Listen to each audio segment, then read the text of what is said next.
Greetings car fanatics. In this video I'll be talking about one of my favorite subjects, which is tires. My wife's car needs new tires for the back, so I recently purchased some. So in this video I'm going to give you all the information you need to know to pick the right tires for your car.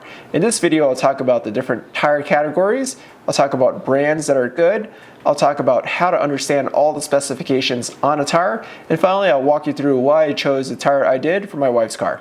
Alright, so in terms of the different tire categories, I'm only going to be talking about on-road passenger tires, so I'm not going to be talking about off-road tires or anything like that. I would really think of the different tire categories on a spectrum. On one end you have a max summer tire that is meant for extreme grip in dry and wet conditions. On the other end you have the snow tire, which is a tire that is really meant for cold temperatures and winter weather. So let's talk about the different performance considerations. The first is dry traction. So you're going to have the best dry traction with a max performance tire. However, it does depend on the temperature which you'll be operating in. If you're operating in, a mild climate or in warmer climates, a summer tire is what you need.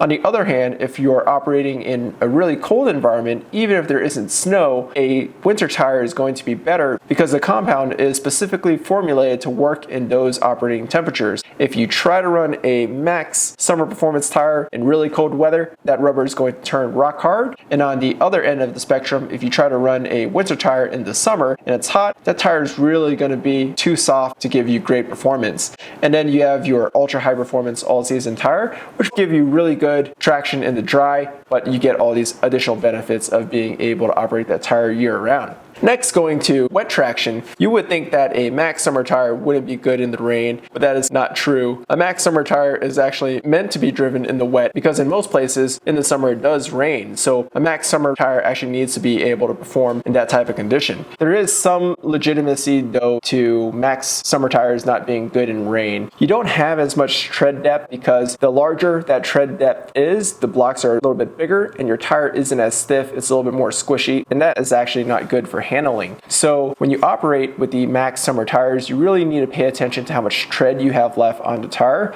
If you start to get close to the wear bar, you're really not going to have much tread left at all, and if you hit a big patch of water, you could hydroplane. So one thing to consider about the max summer tire. Now your all-season tires, whether it's the regular or the ultra-high performance tire, are also going to give you good wet weather traction, and then your snow tire will also give you good wet weather traction. But again, with the snow tire and the other tires, temperature is also a factor, not just whether it's wet outside or not. Moving into the snow category, as we would all expect, max summer performance really has no business being driven in the winter. All season and ultra high performance all season tires give you pretty decent traction in the snow. It's not going to be as good as the snow tire, but it means that you can drive with one tire on your car year round. For most people, it's very inconvenient to have a regular season tire and then your winter tire because that means having two sets of wheels, having to store that somewhere, and swapping out the wheels as the seasons go by.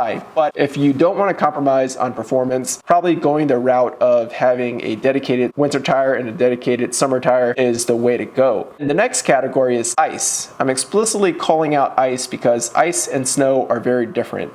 Driving on ice is like driving on a frictionless surface, and tires do not really do well on ice at all.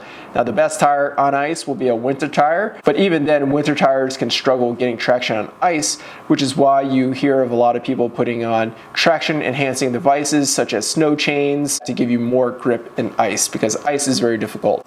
So we've covered the objective performance categories. Let's move into the more subjective categories. So the first is steering feel.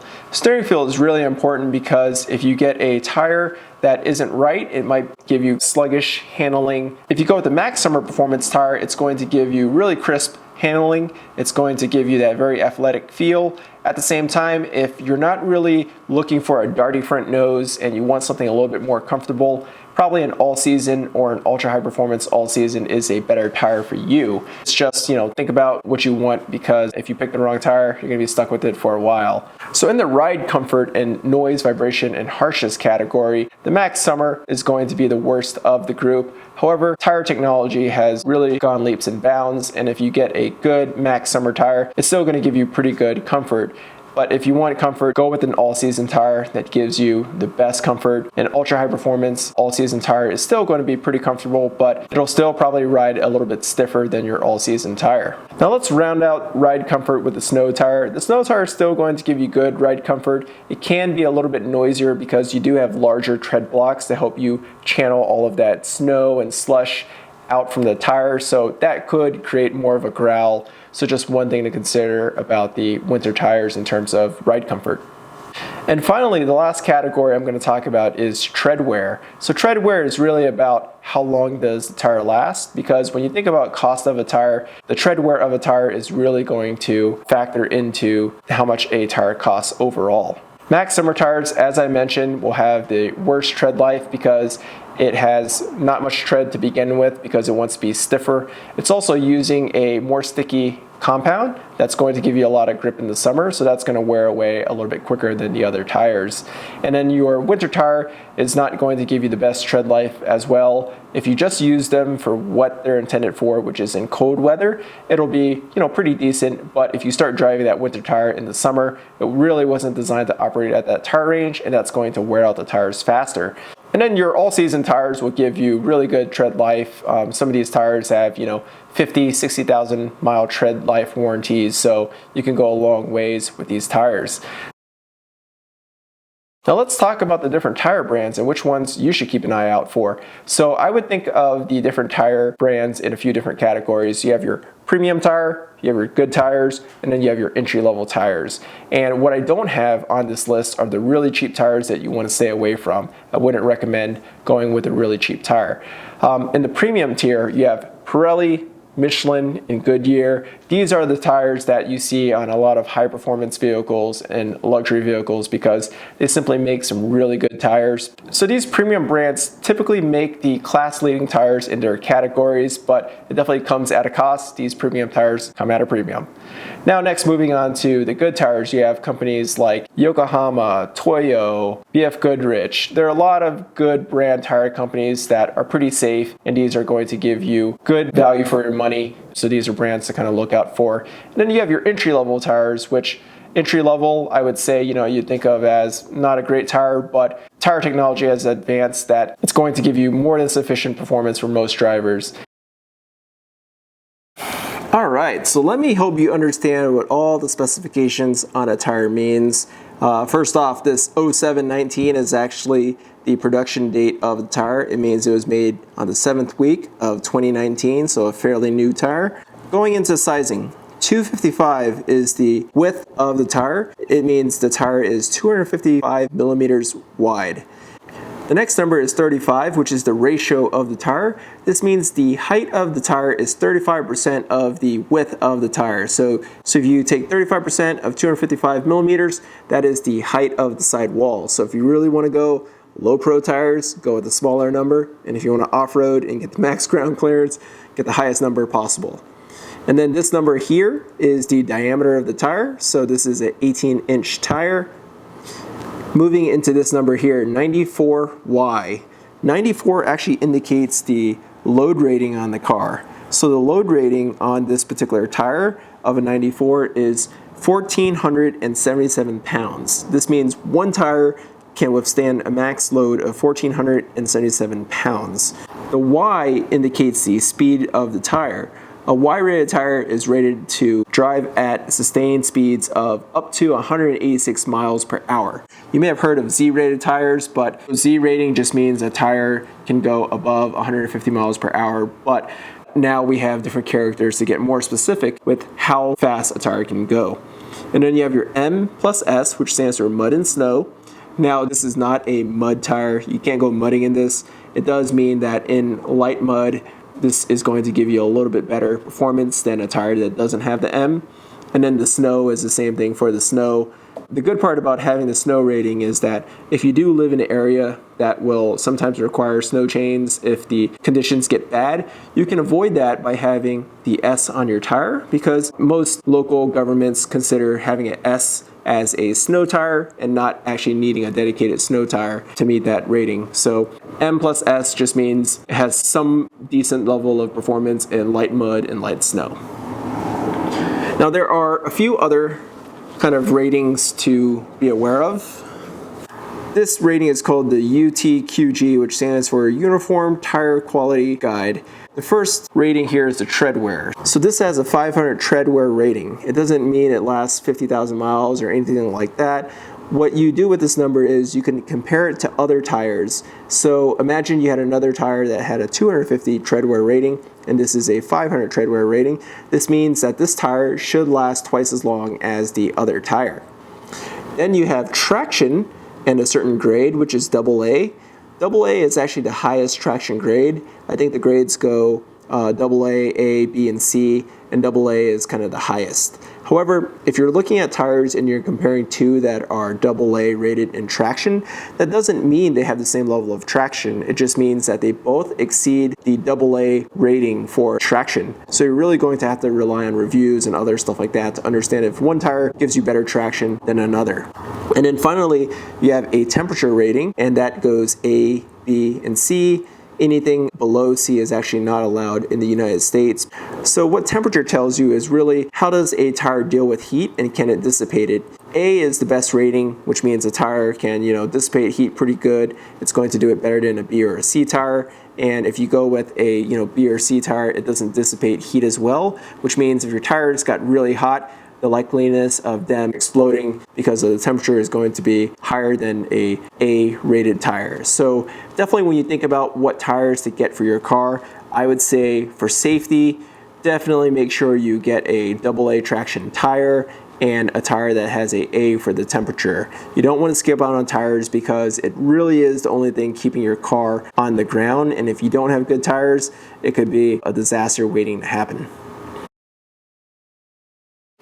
Let's talk about why I chose the tires I did in my wife's car. So her car comes with the Pirelli P Zero Nero all-season tires. These are ultra high performance all-season tires. We wanted to stick with an ultra high performance all-season tire because there are situations where we need to make emergency maneuvers and stuff like that, and we don't want the tire to be the limiting factor. My wife only drives from here to school in mild weather, but you never know when you need to make an emergency maneuver. We also wanted an all-season tire because every now and then we drive to Flagstaff where it's cold and there's a little bit of snow, and the tires need to perform in that situation as well.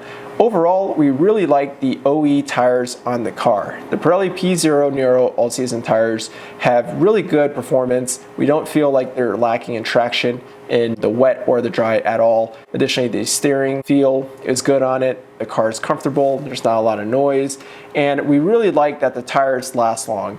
These tires have a 40,000 mile tread wear warranty. However, because my wife's car has different tires in the back than the front, that warranty actually gets cut in half to only 20,000 miles. However, we've been able to drive 40,000 miles on the car before we had to change out the tires. So even though we can't rotate them, they perform really well in that aspect. So with going with a different tire, we really didn't want to stray too far. We decided to go with the Pirelli P Zero All Season Plus tires because they're really supposed to be better than the P Zero Nero All Season tires in every single category. The tread wear rating on it is a 500 versus a 400 on the original tires, so it should last about 25% longer. Now, performance is definitely something we care about, and I wanted to go with a really good tire because with the tire lasting 40 or 50,000 miles, that means I'm going to be stuck with this tire for 3 to 5 years once I purchase them. So I really want to go with a tire where I'm going to be happy with.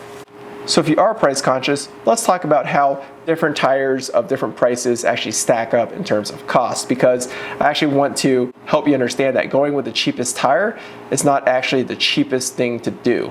So let's take the example of a premium tire. So my wife's car, where we're going with the Pirellis. For her car, it has a 50,000 mile tread life warranty. The tires would cost $693. We also have to factor in another $80 for mounting and balancing of the tires. And if we look at the cost to use the tire for every 10,000 miles, this actually comes out to $155 for every 10,000 miles you drive the car.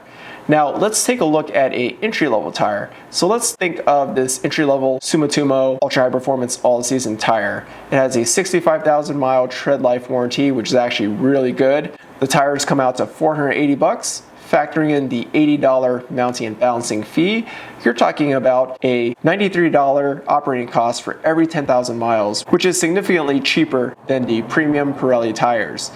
Now we're going to look at a really cheap tire. So I found this brand called Ironman, and I never heard of the brand, but this is an example of a cheap tire. It doesn't have a tread life warranty. Let's just assume that these tires will last 30,000 miles.